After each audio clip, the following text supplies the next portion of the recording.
मी एका शहराचा रहिवासी आहे. मी 26 वर्षांचा आहे आणि मी दिसायला छान आहे. माझे कुटुंब लहान आहे, त्यात फक्त मी, आई आणि बाबा आहेत.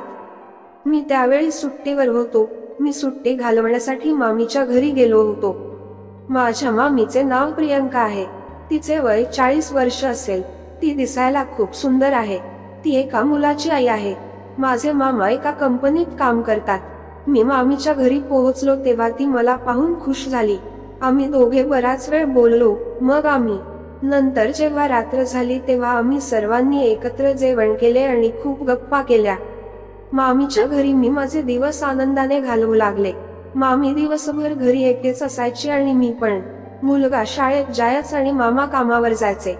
मामी आणि मी दिवसभर बोलायचो आणि अशा प्रकारे मामी आणि मी आता चांगले मित्र झालो होतो.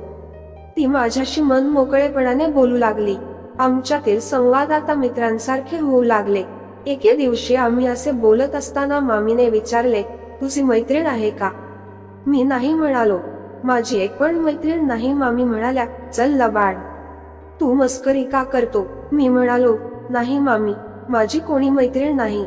मामी म्हणाल्या, तू खूप सुंदर दिसते. मग तुला कोणी स्वतःचे बनवले नाही की तूच आहेस ज्याला कोणी आवडले नाही?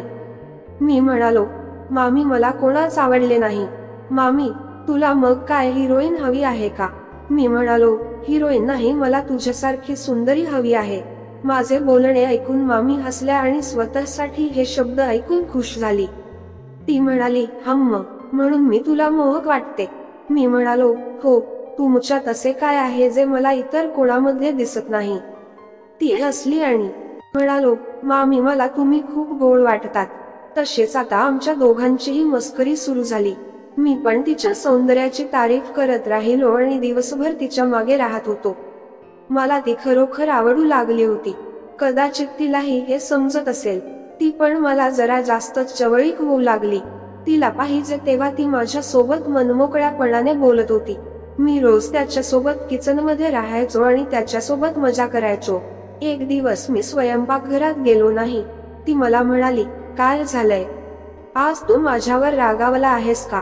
मी थोडा जवळ जाऊन म्हणालो, नाही तर मी तुमच्यावर कस रागावू शकतो? ती हसून हो का म्हणाली. अशा प्रकारे आम्ही दोघेही एकमेकांचा अभ्यास करू लागलो. पण हे प्रकरण पुढे सरकत नव्हते. पुढाकार कोणी घ्यायचा हा मोठा प्रश्न होता.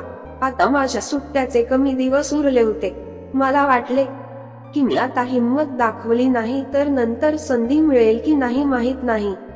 मग दुसऱ्या दिवशी अचानक मामाच्या गावी जाण्याचा बेत ठरला. मला वाटले की आता मामीही गावाला जातील, यामुळे मला वाईट वाटले. मामाने मामीला गावी जाण्यास सांगितले असता तिने नकार दिला. मामी म्हणाल्या, मी इथेच राहील, कारण आता याचे पण सुट्टीचे जास्त दिवस उरले नाही आणि मुलाचे पण पेपर आहे. म्हणून तुम्ही एकटेच जा. मामीचे हे बोलणे ऐकून मला तर आनंदाने वेडा झाल्यासारखे वाटले. मग मामा गावी गेले. आता घरी फक्त मामी, मी आणि त्याचा लहान मुलगा उरलो होतो. आमची गप्पा गोष्टी पुन्हा सुरू झाली. मामी माझ्याकडे बघून हसत होती. मी मामीला म्हणालो, आज तू खूप खुश दिसत आहेस. मामाशिवाय एकटी राहशील का? मामी म्हणाल्या, तुझे मामा नसतील तर काय, तू माझ्यासोबत आहेस ना. हे ऐकून तर मला खूप वेगळे वाटले आणि माझ्याकडे पाहू लागली. तिच्या डोळ्यात पाहून मला तिच्या मनात काय आहे समजले होते. तो दिवस खूप चांगल्या प्रकारे निघून गेला. दुसऱ्या दिवशी आम्ही खूप छान वेळ घालवला आणि रात्री मी किचन मध्ये होतो आणि मामी जेवण बनवत होत्या. आम्ही गप्पा करून बोलत होतो.